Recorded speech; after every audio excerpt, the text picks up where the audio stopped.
हे ना असं म्हणावं माझ्याबद्दल र. अरे पण कशाला आहे ना असलं माग माफ काढायचं सांग ना. अरे मग मला फोन करून चेष्टा करावी ना ना.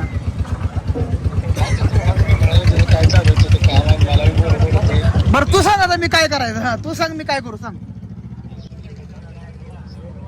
होय बरं त्याला काय करायला माहितीये का आता राऊंडात यायला इथं लाईक करा शेअर करा सबस्क्राईब करा सॅगीला असं म्हणायला लागते. थँक्यू.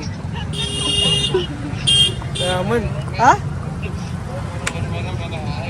चालतो हे सर मग ते कोणापासून जातो कॅमेरा चालू करतोय पुन्हा पिशवून जातो वर मी आणखी म्हणलाय नाही कबूल कर म्हणलाय आता कबूल तर केलं आता म्हणणार का नाही लाईक करा सबस्क्राईब करा म्हणणार नाही सपोर्ट करणार नाही मला सांग मला मग या सगळेजण सगळेजण